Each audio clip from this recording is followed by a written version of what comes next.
Hello everyone, what's up, क्या हाल चाल आप सभी के। So this is your English educator Nikita Singh and मैं स्वागत करती हूँ आप सभी का हमारे इस इंग्लिश स्कोर बूस्टर सीरीज में। और आज हम बात कर रहे हैं हमारे चैप्टर नंबर 5 की, जिसका नाम है ग्लिम्पसेस ऑफ इंडिया। ये चैप्टर डिवाइडेड है 3 स्टोरीज में। सबसे पहली स्टोरी है बेकर फ्रॉम गोवा, सेकंड है कूर्ग एंड थर्ड है टी फ्रॉम असम। इन तीनों ही स्टोरीज को आज हम पढ़ेंगे। एक क्विक समरी हो जाएगी, क्विक रिविजन हो जाएगा, साथ ही साथ इस चैप्टर के आपको theme, character sketch, mind map और साथ ही साथ मैं करवाने वाली हूँ यहाँ पर कीवर्ड्स एंड की फ्रेजेस भी। तो ये सब कुछ होने वाला है, दैट टू अंडर 15 मिनट्स। तो इस पूरी वीडियो को जरूर देखिएगा, आपका जल्दी से रिवीजन हो जाएगा। तो शुरू करते हैं सबसे पहली स्टोरी से, जिसका नाम है बेकर फ्रॉम गोवा। ये स्टोरी लिखी है लूसियो रॉड्रिग्स ने। ये नाम आपके लिए बहुत इंपॉर्टेंट है बच्चों, आंसर फॉर्मेशन में मदद होगी अगर आप राइटर का नाम याद रखेंगे तो। अब लूसियो रॉड्रिग्स इस चैप्टर में किस बारे में बात कर रहे हैं, तो बेसिकली बच्चों ये जो चैप्टर है ये एक पेन पोर्ट्रेट है। पेन पोर्ट्रेट का मतलब क्या होता है? पेन पोर्ट्रेट का मतलब होता है कि आपको लिख लिख करके, बेसिकली वर्ड्स के थ्रू लिख लिख करके आपके दिमाग में एक इमेज क्रिएट करी जा रही है कि कैसे गोवा में जो बेकर्स थे वो दिखते होंगे, क्या उनके बारे में चीज़ें रही हैं, क्या उनका सिग्निफिकेंस रहा है सोसाइटी में। तो बेसिकली एक इमेज आपके दिमाग में ड्रॉ करी जा रही है थ्रू वर्ड्स, इसे हम पेन पोर्ट्रेट कहते हैं। तो शुरू करते हैं इस चैप्टर के माइंड मैप के साथ। अब ये जो चैप्टर है ये शुरू कुछ इस तरीके से होता है कि यहाँ पर हमारे राइटर सबसे पहले बात करते हैं कि भाई कैसे आज भी गोवा में लोग जो हैं उन दिनों को याद करते हैं जब पोर्चुगीज लोग गोवा पे राज कर रहे थे। ऐसा क्यों है? क्योंकि उस टाइम पे जब पोर्चुगीज यहाँ पर आए थे, गोवा पे राज कर रहे थे, तो वो अपने साथ लेकर के आए थे बहुत ही फेमस लोव्स ऑफ ब्रेड। बहुत ही टेस्टी टेस्टी ब्रेड्स हुआ करती थी और ये जो लोग हैं गोवा में आज भी उन दिनों को याद करते हैं। अब बेशक गोवा में वो ब्रेड ईटर्स जो हैं वो जा चुके हैं, लेकिन ब्रेड बनाने वाले अभी भी हैं। अभी भी गोवा में फर्नेसेस हैं जिसके अंदर आग जल रही है, मोल्डर्स हैं, मिक्सर्स हैं, सब कुछ अभी भी वहाँ मौजूद है जिससे ब्रेड बन सकती है। अब यहाँ पर बात होती है कि कैसे यहाँ पर जो बेकर है वो बहुत ही इंपॉर्टेंट पार्ट था सोसाइटी का। बेकर को बच्चे भी बहुत पसंद करते थे। जैसे ही बेकर सुबह सुबह एक सर पे एक हाथ से टोकरी पकड़ करके, एक हाथ में उसके होता था बैम्बू स्टिक, और बैम्बू स्टिक के ऊपर लगे रहते थे बहुत सारे घुंघरू। तो वो करता क्या था कि वो एक हाथ से टोकरी को संभालते हुए, उस टोकरी के अंदर होती थी बहुत सारी ब्रेड्स, और एक हाथ से उस बैम्बू स्टिक को पकड़ के वो जोर से जमीन पे पटकता था। तो जमीन पे पटकने की वजह से धम से आवाज आती थी एंड ऊपर के जो घुंघरू थे वो बचते थे। तो वो थर्ड एंड जिंगल से बेकर के ना किसी भी गली में या बेकर के आने का, अराइवल का बच्चों को पता चल जाता था। तो बच्चे भाग करके सुबह सुबह उसके पास जाते थे। अब यहाँ पे बताया जाता है कि बेकर एक दिन में 2 बार आता था। एक बार सुबह आता था वो अपना सामान बेचने, और एक बार शाम को अपना सारा सामान बेच करके टोकरी खाली करके वो वापस जाता था। तो सुबह सुबह जब आता था बच्चे उसके पास एकदम भाग के जाते थे उसके अराइवल की आवाज सुनते ही। और वहां जाकर के बच्चों को क्या पसंद था? ब्रेड्स नहीं, बच्चों को पसंद थी वो मीठी ब्रेड जिसका नाम था ब्रेड बैंगल्स। जो ब्रेड्स हैं वो तो बड़े लोगों के लिए थे। अब यहाँ पर यह भी हमें बताया जाता है कि कैसे वो जो बेकर है वो सिर्फ और सिर्फ एक बेकर नहीं था, बल्कि बच्चों के लिए फ्रेंड, कंपेनियन और गाइड भी था। अब यहां पर बताया जाता है कि कैसे एक बेकर की बहुत ही ज्यादा इंपॉर्टेंस थी सोसाइटी के अंदर, क्योंकि कोई भी ओकेजन हो, चाहे फेस्टिवल हो, चाहे क्रिसमस हो, तो क्रिसमस पे केक्स और बोलनहास बनते थे। किसी की बेटी की एंगेजमेंट है तो सैंडविचेस बनते थे। शादी में अगर आप जा रहे हैं और अगर आपने बोल नाम की ब्रेड एज अ गिफ्ट नहीं दी है तो वो गिफ्ट मीनिंगलेस माना जाता था। तो आप समझ रहे हैं कि यहाँ पर कितना ज्यादा जो है हर ओकेजन में ब्रेड्स की डिमांड रहती थी, और इस वजह से बेकर की डिमांड बहुत रहती थी। अब इस चैप्टर में यह भी बताया जाता है कि बेकर जो है वो एक अजीब सी ड्रेस पहना करते थे जिसका नाम था कबाई। पोर्चुगीज के टाइम पे वो एक सिंगल पीस फ्रॉक हुआ करता था, लंबा सा, जो घुटने तक आता था। और जब हमारे राइटर छोटे थे तो उस टाइम पे वो पहना करते थे बेकर्स एक अजीब सी ड्रेस, जो कि एक शर्ट थी ऊपर से और नीचे से पैंट्स पहनते थे। वो पैंट्स जो है वो घुटने से तो लंबी लेकिन फुल लेंथ से थोड़ी सी ऊपर, बेसिकली कैपरीज हुआ करती थी। यहाँ पे बता रहे हैं कि जो बेकिंग प्रोफेशन है बहुत ही अच्छा खासा चलता था। इनके शरीर को देख करके, बेकर्स के शरीर को देख करके आप पता लगा सकते हो कि इनके पास खूब पैसा था, इनका काम अच्छा चल रहा था, क्योंकि एकदम कद्दू जैसे दिखते थे। अब यहाँ पे हमारा चैप्टर खत्म होता है। बेसिकली वो आपको पूरा एक गोवा में रहने वाले बेकर की लाइफ कैसी होती, कैसा वो दिखता था, सब एक्सप्लेन करते हैं। सो यहाँ से हमारा चैप्टर ये होता है ओवर। अब हम आगे अगर आ जाएं तो यहाँ पे देखिए आपके सामने एक माइंड मैप गिवन है, ये आप रीड कर सकते हैं, ठीक है। उसके बाद यहाँ पर हम बात कर लेते हैं सबसे इंपॉर्टेंट चीज के बारे में कि सीबीएसई का सब्सक्रिप्शन अगर आप लेना चाहते हैं तो अभी भी आपके पास टाइम है। ये जो ऑफर है ये 4 जनवरी तक था, लेकिन क्योंकि बच्चों की बहुत सारी डिमांड आ रही थी तो 4 जनवरी की जगह अब इसको 8 जनवरी तक एक्सटेंड कर दिया गया है। और यस, आप 8 जनवरी तक 60% ऑफ पा रहे हैं सीबीएसई के सब्सक्रिप्शंस पर। तो अभी जाओ जल्दी से जाकर के टाइटन्स कोड यूज करो और ये कोड यूज करके 60% ऑफ पाओ। अब हम आगे बढ़ेंगे और बात करेंगे हमारी थीम के बारे में। इस चैप्टर की थीम क्या है? सो बेटा बहुत ही इजी है। देखो, nostalgic tradition of bread making in Goa. ये चैप्टर बात कर रहा है उस पुराने ट्रेडिशन के बारे में जो कि क्या था? Bread making. ब्रेड्स का कितनी इंपॉर्टेंस है गोवा के अंदर और पुराना ये ट्रेडिशन है, इसके बारे में इस चैप्टर में बात हो रही है। रिमेंबरिंग ओल्ड ट्रेडिशंस, और साथ ही साथ आप बोल सकते हो कि ये एक पेन पोर्ट्रेट है बेकर की। ठीक है, तो ये आपकी थीम हो जाएगी। आगे अगर हम आ जाएं तो हम कैरेक्टर स्केच के बारे में देखें तो बेकर का ही यहाँ पे एक मेन कैरेक्टर स्केच है। बेकर या पैडर आप बोल सकते हैं, गोवा में इसको पैडर भी बोलते थे। अब ये बेकर के बारे में हम देखें तो बेकर हार्ड वर्किंग था, डेडिकेटेड था और प्लम फिजिक, मोटा कद्दू जैसा दिखता था, हमने चैप्टर में पढ़ा ना, जैक फ्रूट लाइक। तो ये तो हुआ कैरेक्टर स्केच। अब हम आ जाए और अगर हम कीवर्ड्स एंड की फ्रेजेस देखें तो ये इंपॉर्टेंट कीवर्ड्स एंड की फ्रेजेस हो जाएंगे कि ये चैप्टर जो है ये किस बारे में बात कर रहा है। तो एक लोकल बेकर के बारे में बात कर रहा है जो पैडर है, वो बहुत इंपॉर्टेंट था विलेज के अंदर। ये स्टोरी जो है पोर्चुगीज के टाइम के बारे में बात करिए जब वो आए थे और अपने साथ ब्रेड्स लेकर के आए थे, ठीक है। बेकर के अब अगर हम पेन पोर्ट्रेट, आपको आ सकता है यहाँ पे क्वेश्चन कि पूरा पेन पोर्ट्रेट आप बता दीजिए या समराइज कर दीजिए या फिर बेकर का कैरेक्टर स्केच लिख दो, तो आप ये यूज कर सकते हैं यहाँ से, ठीक है। पॉइंटर्स कि बेकर गांव में 2 बार आता था, ठीक है। एक बार सुबह ब्रेड बेचने, एक बार शाम को ब्रेड सारी बेच करके वापस आता था, ठीक है। उसके आने से एक आवाज होती थी बैम्बू की जिसमें झंग और थड की आवाज, धम से ऐसे जब वो जमीन पे पटकता था लाठी और उसके जब घुंघरू बजते थे। बच्चे बहुत पसंद करते थे ब्रेड बैंगल्स को, ठीक है। ये आप बता सकते हैं यहाँ पर। सेकेंड, ब्रेड जो है वो बहुत इंपॉर्टेंट है गोवा के अंदर। अब अगर पूछा जाता है कि बेकर की क्या इंपॉर्टेंस थी तो आप ये वाला पैसेज यूज करेंगे कि कैसे पार्टीज में, फेस्टिवल्स में, वेडिंग्स में जो है बेकर की ब्रेड का बहुत यूज होता था। एंड लास्ट में बेकर अपने जो बिल है वो कब कलेक्ट करता था, at the end of the month वो कलेक्ट करता था, ठीक है। उसकी फैमिली हमेशा खुश रहती थी, एक प्रॉस्परस जॉब थी ये। सो ये आपके हो जाएंगे क्या, ये होंगे आपके इंपॉर्टेंट कीवर्ड्स एंड की फ्रेजेस। अब हम आ जाते हैं हमारे सेकेंड पार्ट पर जो कि है कूर्ग। इस चैप्टर में हम क्या बात कर रहे हैं। अब अगर ये चैप्टर हम देखें तो इस चैप्टर के अंदर बेटा बात हो रही है सबसे इंपॉर्टेंट चीज के बारे में कि कूर्ग जो कर्नाटक डिस्ट्रिक्ट का एक बहुत ही सुंदर सा एक आप कह सकते हैं एरिया है, जो कि ऐसा मानो ऐसा लगता है जैसे कि भगवान के घर से खुद ही तैरता हुआ, क्या है, खुद ही तैरता हुआ यहाँ पर जमीन पे आ चुका है। लोकेश अब रोल ने ये चैप्टर लिखा है, आपको इनका राइटर का नाम पता होना चाहिए।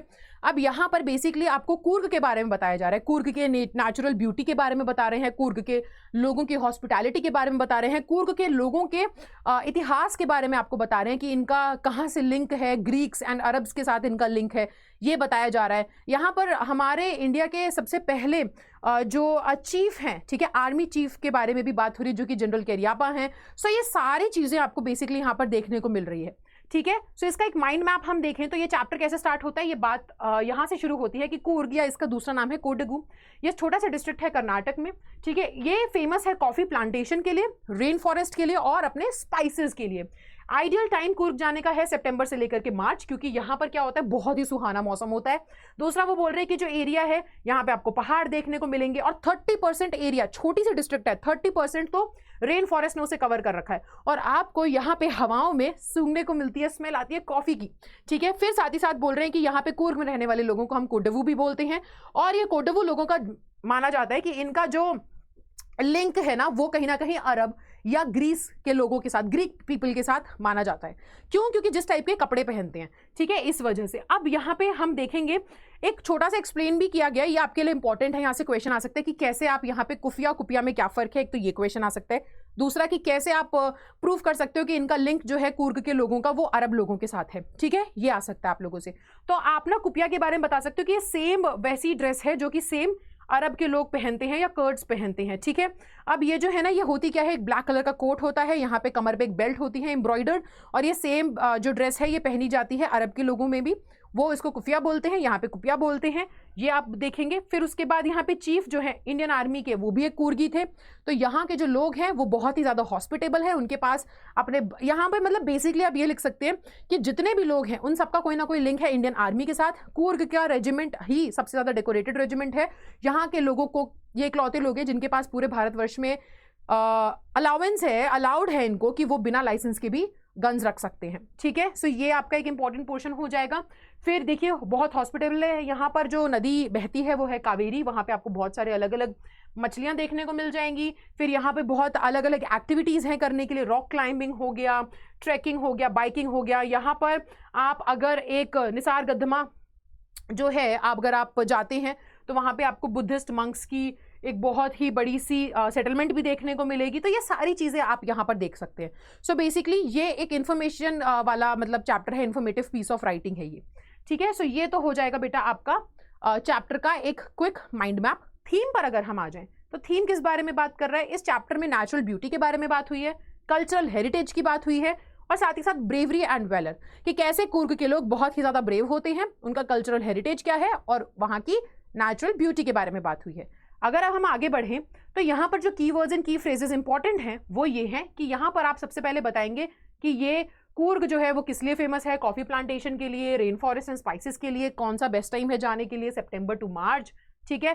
फिर उसके बाद जो लोग हैं यहाँ के वो बहुत ही ज़्यादा मतलब एक तो उनका माना जाता है कि वो ग्रीक या फिर अरब के डिसेंट्स हैं, ठीक है, डिसेंडेंट्स हैं, और आप साथ ही साथ बोल सकते हैं कि वो लोग बहुत ही ब्रेव भी हैं, ठीक है। दूसरा, यहाँ पे ट्रेडिशनल ड्रेस के बारे में पूछा जाए तो आप कुपिया को मेंशन करेंगे, जो कि एक ब्लैक कलर का लॉन्ग कोट है। यहाँ के लोगों के पास मतलब इजाज़त है उनको कि बिना लाइसेंस के भी फायर आर्म्स रख सकते हैं। कुर्गीज बहुत हॉस्पिटेबल होते हैं। साथ ही साथ फिर कावेरी नदी के बारे में आप बता सकते हो कि कैसे कावेरी नदी में बहुत सारे यहाँ पर आप अलग अलग कैनोइंग कर सकते हो, ठीक है, रिवर राफ्टिंग कर सकते हो, ये अलग अलग चीज़ें आप यहाँ पर कर सकते हो। तो ये सारी यहाँ पर लिखा हुआ है, ठीक है। सो ये आपका इंपॉर्टेंट आप कह सकते हो कीवर्ड्स हो जाएंगे। इस चैप्टर से जो क्वेश्चंस आते हैं वो यही आते हैं, कुपिया से रिलेटेड क्वेश्चन आएगा या फिर इनका लिंक कैसे अरब और ग्रीक के लोगों के साथ है वो क्वेश्चन आएगा, ठीक है। आगे अगर हम बढ़े तो अब हम आ जाएंगे हमारे थर्ड पोर्शन पे, जो है टी फ्रॉम असम, जो कि लिखा है अरूप कुमार दत्ता ने। आगे बढ़ते हैं और आ जाते हैं इसके माइंड मैप पर। तो ये कहानी है भाई प्रांजल और राजवीर की। अब प्रांजल और राजवीर हैं स्कूल के दोस्त। ये दोनों ही कहाँ जा रहे हैं? ये दोनों ही जा रहे हैं आसाम। राजवीर जो है वो प्रांजल के घर जा रहा है। प्रांजल जो है वो आसाम का ही रहने वाला है। गर्मियों की छुट्टियों में वो अपने दोस्त को लेकर के जा रहा है अपने यहाँ पर। अब राजवीर है बहुत एक्साइटेड, ट्रेन में ये बैठे हुए हैं और राजवीर एक्साइटेड है क्योंकि उसने पहली बार वो जा रहा है एक तो आसाम, और आसाम को तो आप जानते हैं ना इंडिया में फेमस किस लिए है, वो चाय के बगीचों के लिए। तो राजवीर इसलिए बहुत ज़्यादा एक्साइटेड है और वो एक ट्रेन के डब्बे में बैठ करके चाय पी रहे हैं। तो यहाँ पर राजवीर उसको बहुत सारे अलग अलग इन्फॉर्मेशन देता है कि भाई तुम्हें पता है 80 करोड़ ऑफ कप जो है टी कप्स है ना, ये इतनी कप चाय दिन में लोग पूरी दुनिया भर में पीते हैं। फिर उसके बाद ये आगे जब ट्रेन निकलती है तो बहुत सारे नज़ारे यहाँ पे एक्सप्लेन करे जाते हैं कि बहुत सुंदर सुंदर नज़ारे देखने को मिलते हैं। साथ ही साथ राजवीर प्रांजल को लेजेंड्स के बारे में बताता है कि भाई ये चाय का ओरिजिन क्या है, कहाँ से चाय निकल करके आती है। तो एक इंडियन लेजेंड है और एक दूसरी चाइनीज़ लेजेंड है। Chinese legend and Indian legend दोनों के बारे में बात हुई है। यहाँ से क्वेश्चंस भी आते हैं बच्चों। चाइनीज़ लेजेंड में बोलते हैं कि जो चाइनीज़ राजा था उनको एक्चुअल में पानी गर्म करके पीने की आदत थी। तो वो एक दिन आग लगा करके एक मटका ऊपर रखा था, उसके अंदर पानी था, गर्म किया जा रहा था पानी को। तो उस पानी के अंदर कुछ आप कह सकते हैं पेड़ की कुछ पौधे की जो पत्तियां थी वो गिर गई, जिसकी वजह से जब उसे पिया गया तो पीने के बाद उसमें एक बहुत ही टेस्टी सा फ्लेवर आ गया था। तो माना जाता है वो चाय की ही पत्तियां थी। दूसरी जो कहानी है बोधि धर्म की है कि एक संत जो थे वो ध्यान में बैठे थे और उनकी नींद लग गई थी, उनकी आंख लग गई थी।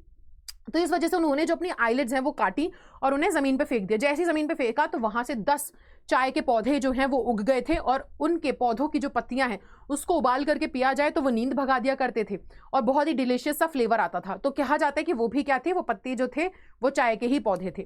सो ये दो लेजेंड्स हैं, इनके बारे में बात होती है। बहुत सारी अलग अलग इन्फॉर्मेशन भी दी जाती है यहाँ पे राजवीर के द्वारा प्रांजल को कि चाय जो है वो इंग्लैंड कब आई थी 16th सेंचुरी में, और फिर चाय जो शब्द है वो भी चाइनीज़ है, चीनी शब्द भी चाइनीज़ है। सो ये सारी इन्फॉर्मेशन भी आपको पता होनी चाहिए। तो यहाँ पर ये लिखी भी हुई है। देखिए सबसे पहली बार चाय जो है चाइना में पी गई थी 2700 BC के अराउंड, फिर यूरोप में आई थी 16th सेंचुरी में, ठीक है। तो ये सारी चीज़ें यहाँ पर लिखी हैं। फिर लास्ट में क्या होता है, जब हमारा राजवीर जो है वो ढेकियाबेरी एस्टेट जाने लगता है ना, और यानी कि असम पहुँच जाता है। प्रांजल के पापा जिस टी एस्टेट को मैनेज करते हैं वो लोग वहाँ पहुँचते हैं। तो वहाँ जा करके प्रांजल और राजवीर दोनों ही खुश होते हैं और राजवीर जो है वो एरिया को देख करके बहुत ही ज़्यादा एक्साइटेड होता है। जब वो ढेकियाबेरी स्टेट में घुसने लगते हैं तो वो देखते हैं कि एक आप कह सकते हैं ट्रॉली, एक ट्रक है जिसके पीछे ट्रॉली है और ट्रॉली के अंदर खूब सारे टी लीव्स हैं। तो जब वो जा रही होती है ना सामने से, तो राजवीर अब मिस्टर बरुआ कौन है बच्चों? मिस्टर बरुआ जो है, मिस्टर बरुआ है हमारे प्रांजल के पापा, उनसे बात करता है और उन्हें बताता है कि कैसे ये सेकंड फ्लश जो है ये सबसे ज़्यादा अच्छी चाय इस टाइम पर आती है, ठीक है, यील्ड करता है। तो यहाँ से भी क्वेश्चन आ सकता है, ठीक है, कि सेकंड फ्लश कब से कब तक रहता है, सबसे बेस्ट चाय कहाँ से आती है, इसमें MCQs भी आ सकते हैं। तो ये तो हुआ आपका माइंड मैप। अब अगर हम आगे बढ़े और थीम देखें तो इस चैप्टर की थीम जो है ना ये इन्फॉर्मेटिव पीस ऑफ राइटिंग है बच्चों। आपको क्यूरियोसिटी और लर्निंग देखने को मिलेगी। कैसे राजवीर बहुत क्यूरियस था, कोई नई जगह जा रहा है तो उसने पहले से थोड़ा रिवीजन किया था, उस जगह के बारे में चीज़ें जान के रखी थी। हॉस्पिटैलिटी आपको देखने को मिलेगी कि भाई प्रांजल ने भी तो राजवीर को अपने घर पे वेलकम किया ना। प्रांजल एक अच्छा फ्रेंड है, वो अपने घर लेकर के जा रहा है उसे घुमाने के लिए, तो हॉस्पिटैलिटी आपको देखने को मिलेगी। कल्चरल सिग्निफिकेंस भी आपको यहाँ पर देखने को मिल रही है। तो ये है आपका चैप्टर जो टी फ्रॉम असम, उसकी थीम। आगे अगर हम देखें तो कैरेक्टर स्केच बहुत इंपॉर्टेंट हो जाएंगे बेटा। सबसे पहले जो कैरेक्टर स्केच है वो प्रांजल का है। प्रांजल के कैरेक्टर स्केच के बारे में बात करें तो देखो वेलकमिंग है, दोस्तों ने फ्रेंड को अपने घर पे बुलाया, ऑब्जर्वर है और फ्रेंडली है, ठीक है। और अगर हम राजवीर के बारे में बात करें तो राजवीर जो है, राजवीर इंटेलिजेंट है, एनालिटिकल है, यानी कि सब चीज़ों को बहुत अच्छे से परखता है, इंटेलिजेंट है और ओपन माइंडेड है। तो ये आप पॉइंटर्स लिख सकते हैं। अगर हम आगे जाएं और कीवर्ड्स पे आएँ तो यहाँ पर जो इंपॉर्टेंट कीवर्ड बन जाता है, देखो ये तो पूरा आपको बता दिया कि प्रांजल एंड राजवीर कौन थे, स्कूल फ्रेंड्स हैं, क्लासमेट्स हैं, दिल्ली में रहते हैं, वो आसाम जा रहे हैं, ठीक है। क्या क्या इन्फॉर्मेशन मिलती है कि 80 crore of cup of T जो है वो डेली लोग पीते हैं दुनिया भर में, ठीक है। राजवीर फिर और इंटरेस्टिंग लेजेंड्स शेयर करता है, इसके ऊपर क्वेश्चन आ सकता है, आप यहाँ से पॉइंटर्स उठाएंगे चाइनीज एम्परर के बारे में, ठीक है। और साथ ही साथ इंडियन लेजेंड जो है बौद्ध धर्म की, वो भी आप यहाँ से पिक कर सकते हैं पॉइंटर्स। फिर उसके बाद यहाँ पर जो इंपॉर्टेंट इन्फॉर्मेशन राजवीर प्रांजल को देता है वो ये सारी है कि चाइनीज भाषा से निकल के आता है वर्ड चीनी, चाय जो हम सोचते थे इंडियन है वो इंडियन नहीं है, ठीक है। तो आप ये बता सकते हो कि 16वीं सेंचुरी में यूरोप में इसको एक मेडिसिन की तरीके से पिया जाता था। फिर यहां पर अब अगर मैं आपको बताऊं सबसे इंपॉर्टेंट चीज जो है वो ये रही बेटा कि जो सेकंड फ्लश है ये कब से कब तक रहता है, ये पीरियड ये मई टू जुलाई तक रहता है और इसमें सबसे बेस्ट टी जो है वो उगती है। तो यहां से भी क्वेश्चन आ सकता है। तो ये है आपका बेसिकली चैप्टर और ये चैप्टर यहाँ पर खत्म होता है। सो आई होप आपको ये कंप्लीट चैप्टर की समरी अच्छी लगी होगी, अच्छे से समझ में आ गया होगा। देखिए मैं पहले ही बता चुकी हूँ बच्चों की एनसीईआरटी आपके लिए पढ़ना सफिशिएंट नहीं है। बहुत इंपॉर्टेंट है कि आप हर एक चैप्टर के character sketch, theme, important keywords and की फ्रेजेस और माइंड मैप को याद रखें, आपके पास होना चाहिए, क्योंकि यहीं से आपके आंसर असल में बन पाते हैं और यहाँ से ही क्वेश्चंस आते हैं जो लॉन्ग क्वेश्चंस हैं या कॉम्पिटेंसी बेस्ड क्वेश्चंस जो होते हैं। सो आई होप आपको वीडियो अच्छी लगी होगी और इंग्लिश स्कोर बूस्टर सीरीज से आपको बहुत सारा फायदा मिल रहा होगा। इस पूरी सीरीज की प्लेलिस्ट बनी हुई है चैनल पे, आप जाकर के चैप्टर नंबर 1, 2, 3 एंड 4 की वीडियो भी देख सकते हैं। मैं निकिता सिंह आपकी इंग्लिश एजुकेटर मिलूंगी आपसे अगली वीडियो में, तब तक के लिए bye bye, take care and thank you so much बच्चों।